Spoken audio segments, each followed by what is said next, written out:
When our first-time buyers make contact with us at Doddl, generally they want to identify how much they can borrow and what it will cost to repay that amount. We will always carry out an initial assessment with our clients to understand their requirements. So that will involve looking at their income and their evidence of repayment capacity, because these are two key points that a lender will look at when they're assessing an application. In terms of loan to income and how much you can borrow, under central bank macroprudential rules, the rules are that you can borrow 3.5 times your allowable income. So what is allowable income? Allowable income is your 100% of your gross basic salary plus then a portion of your variable income. So the lenders all differ in terms of the portion of variable income that they will allow to be assessed under that 3.5 times multiple of income. As a broker, we work with 7 major lenders, and all of the lenders are different in that regard. So when our customers speak to us, we will identify what lender might suit best in terms of the loan to income multiples, so how much you can borrow.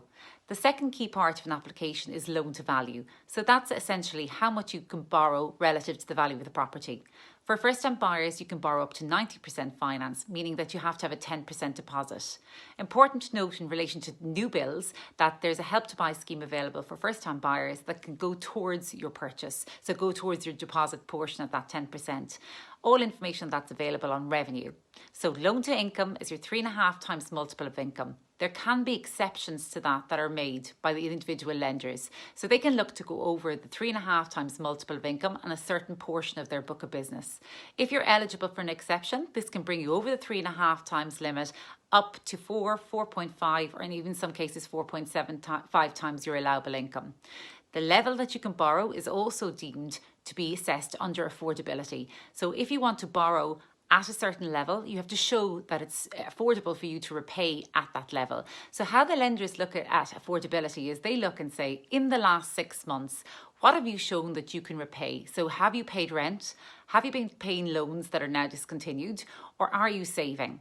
So what we do at Doddl is we would look and pull together a credit assessment once we've all the documentation, looking at income, how much allowable income we can take, proving bonus, overtime, commissions in particular, proving all your variable income such that we can get to a point where we can see the total allowable income that's applicable to your application. We also look at your deposit and identify the deposit source, whether it's from savings, gifts or help to buy scheme, and we package this process and package that application for the lenders to make it really smooth and easy to underwrite.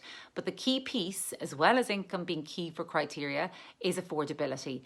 It's really, really important to prove affordability over the 6 months immediately preceding the application. Again, that's rent that you may be paying, it's savings that you will have consistently saved over the last 6 months, and it's also to do with the fact that if you have loans that are going to be cleared prior to drawdown of the mortgage, that income is deemed to be available to you then to service the debt that you're proposing to take.